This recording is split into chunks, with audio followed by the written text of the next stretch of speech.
सो टीवाईपी com, welcome back. हम लोग मिल रहे हैं आज एम्प्लॉय मोरल फैक्टर। तो मोरल मतलब क्या हमने देख लिया।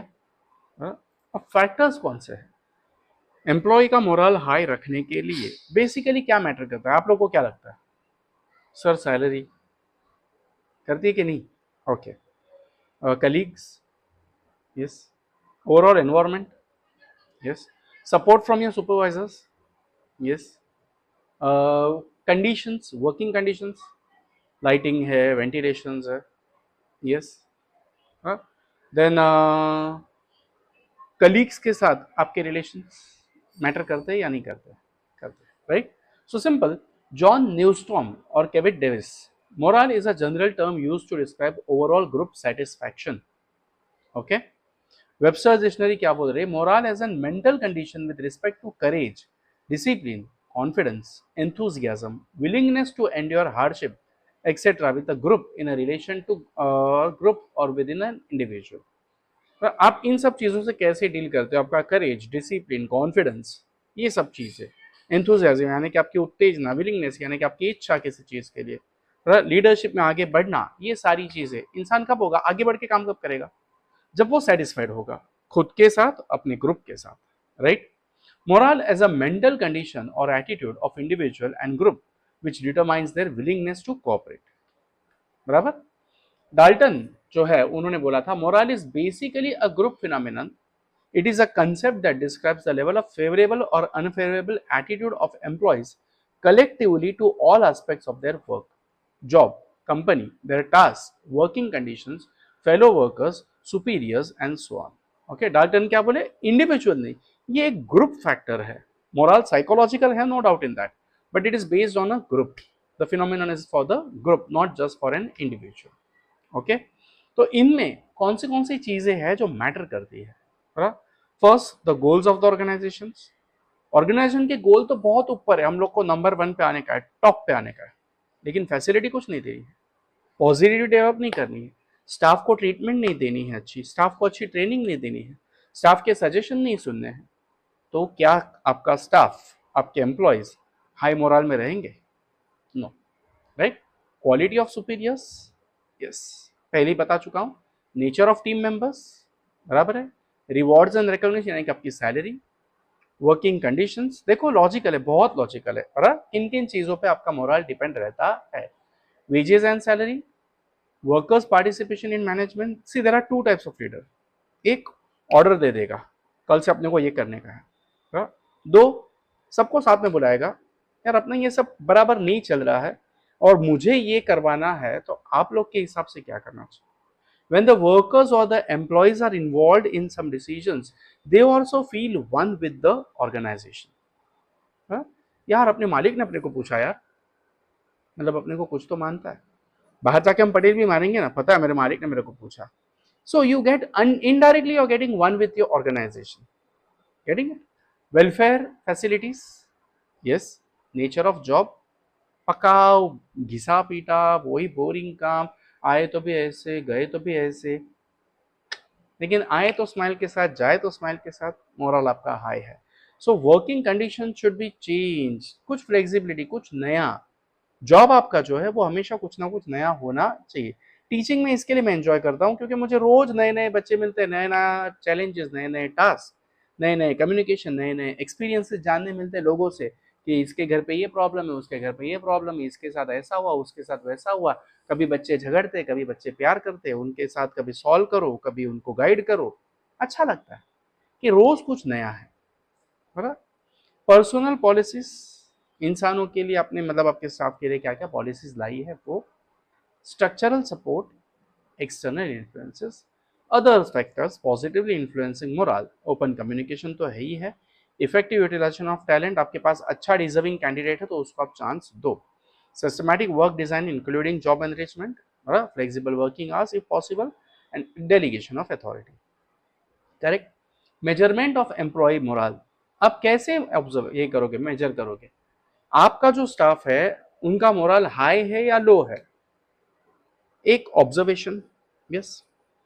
आपके एक कस्टमर्स बाहर चले गए, आपने एक बंदा वहां पे रखा है, जाओ इनसे पूछो कि अपने स्टाफ ने कैसे बर्ताव किया है. देखो जो सेटिस्फाइड स्टाफ है वो आपके कस्टमर को भी, आपके क्लाइंट्स को भी सेटिस्फाई करेगा, right. You can take their feedbacks, क्या आप लोग खुश हो या नहीं हो, है ना? आप इंक्वायरी कर सकते हो कहीं और से। कोई बंदा आ रहा है, उसका आप इंटरव्यू ले सकते हो कि तुझे यहाँ पे ही क्यों आना है।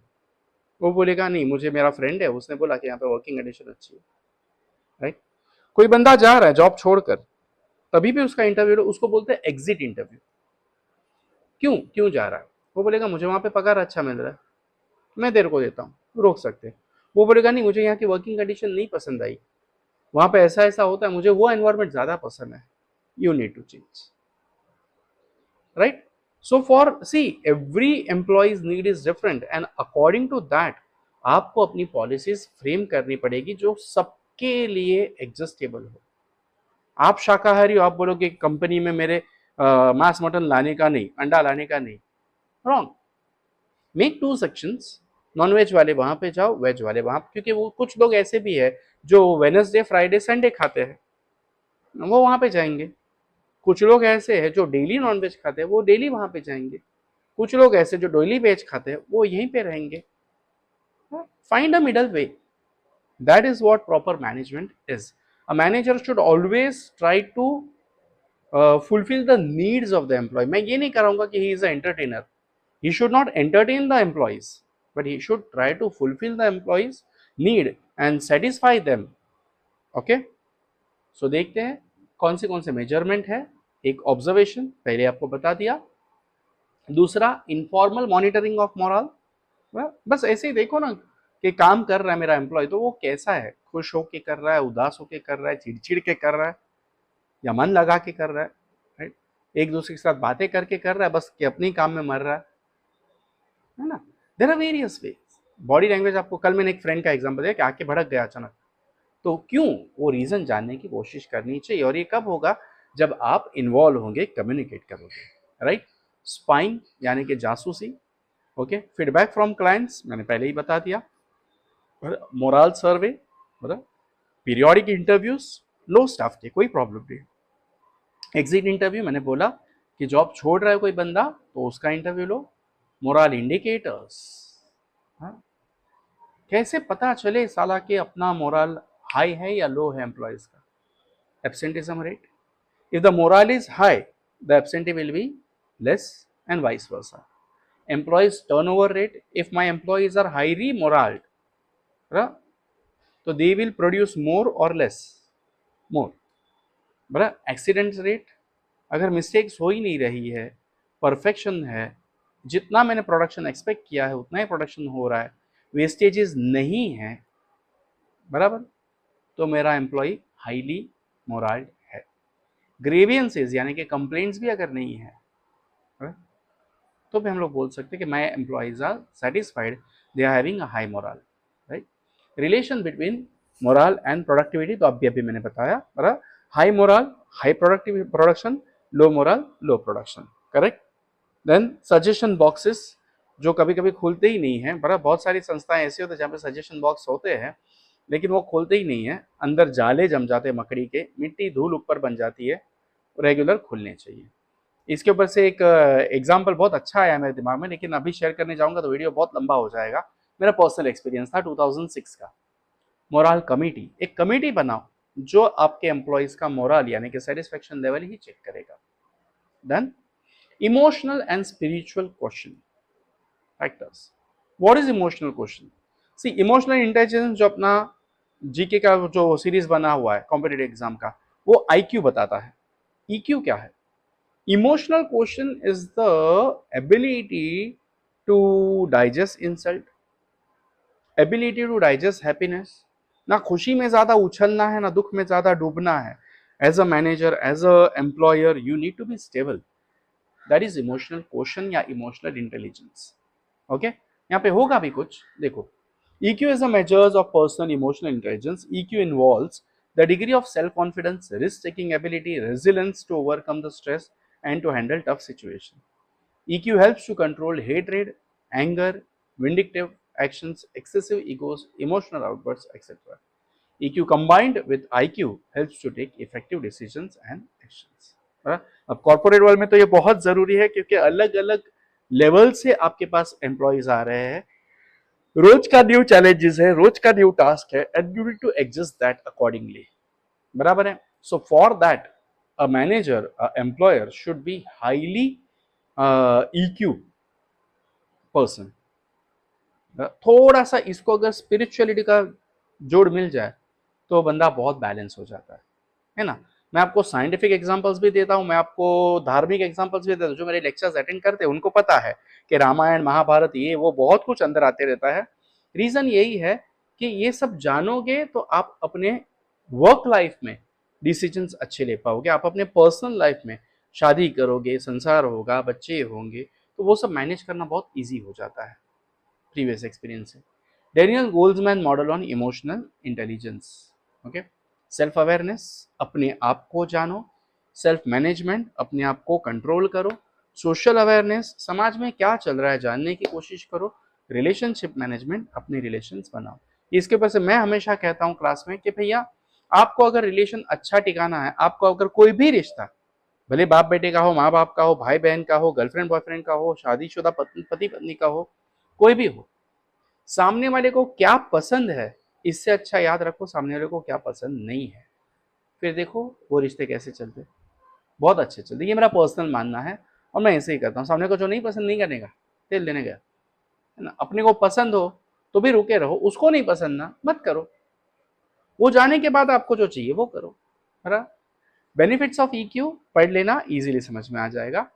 स्पिरिचुअल क्वेश्चंस, स्पिरिचुअलिटी यानी कि थोड़ा सा धार्मिक नॉलेज, थोड़ा सा oneness with the God.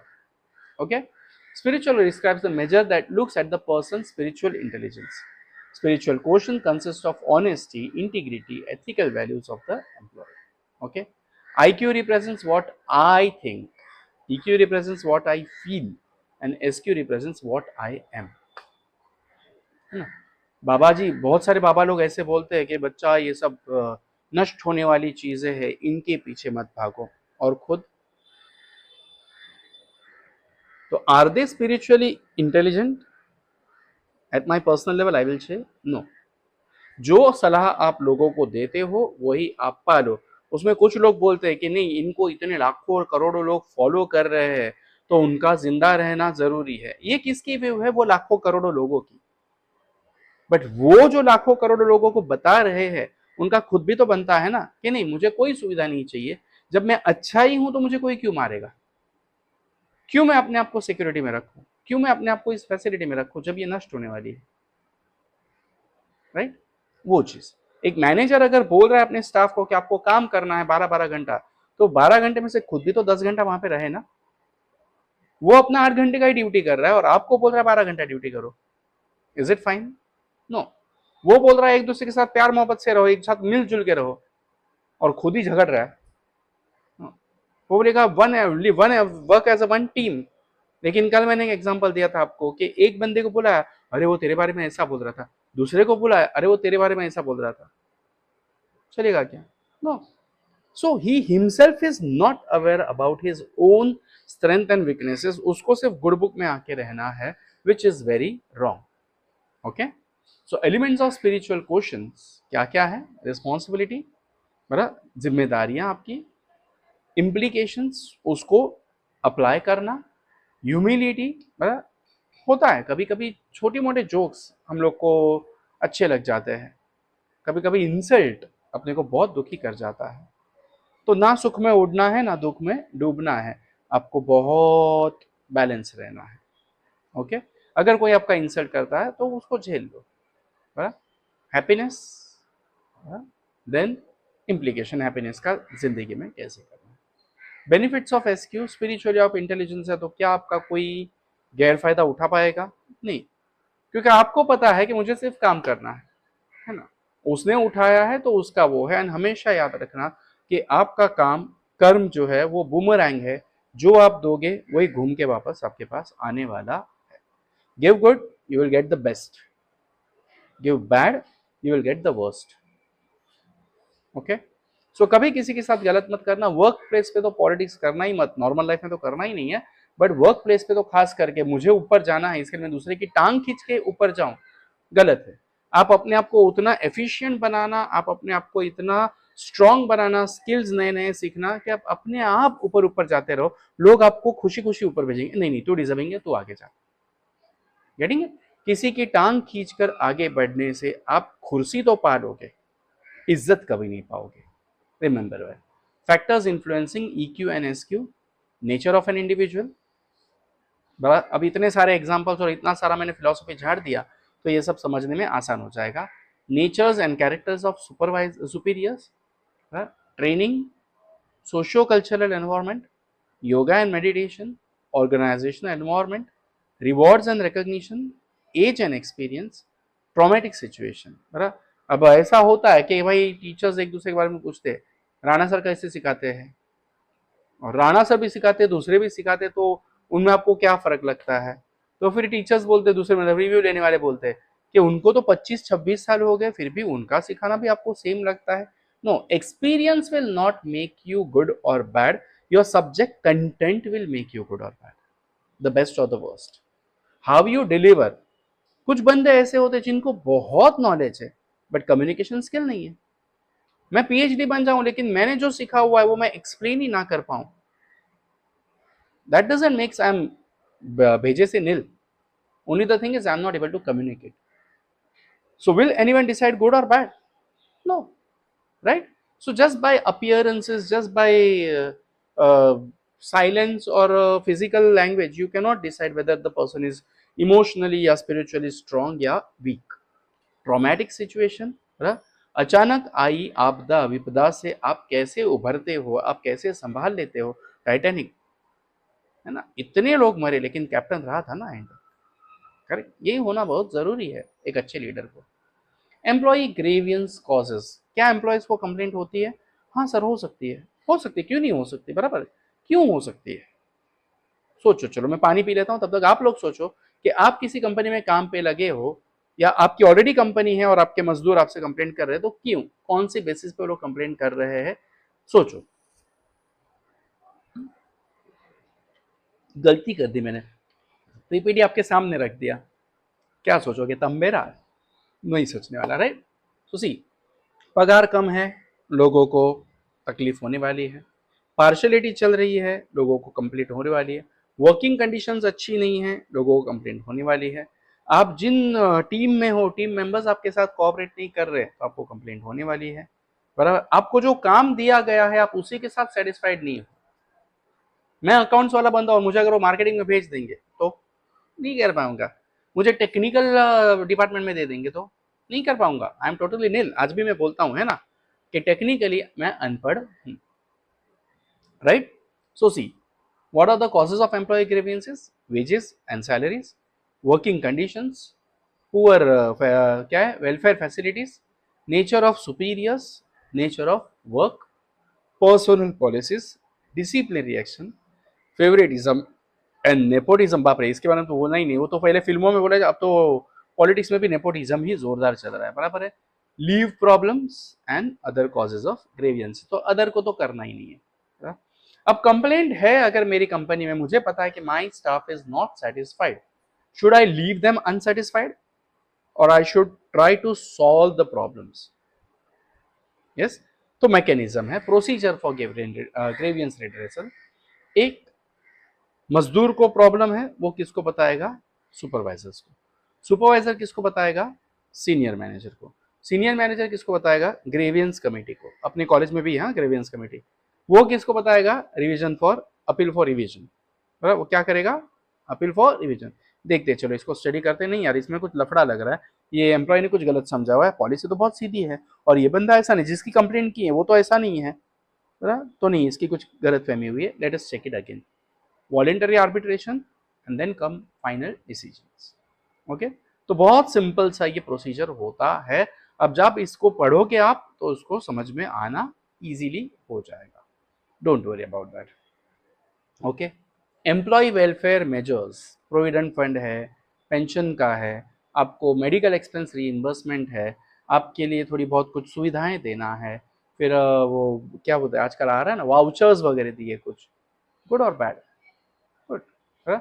Labour costing हम लोग ने किया हुआ है, उसमें मैंने बहुत सारी कंडीशंस बताई है। बराबर, तो आप लोग यहाँ पे देखोगे तो हो जाएगा, डोंट वरी।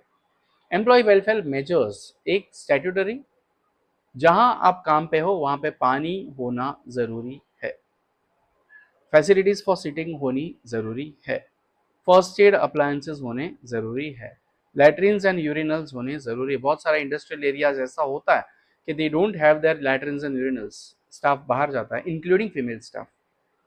मैं कुछ इंडस्ट्रियल एरिया में विजिट करने जाता हूँ तो देखता हूँ कॉमन ये पब्लिक टॉयलेट्स होते हैं, लोग उसमें जाते हैं। Very wrong. When you have started a business you should care for the privacy and security of your staff.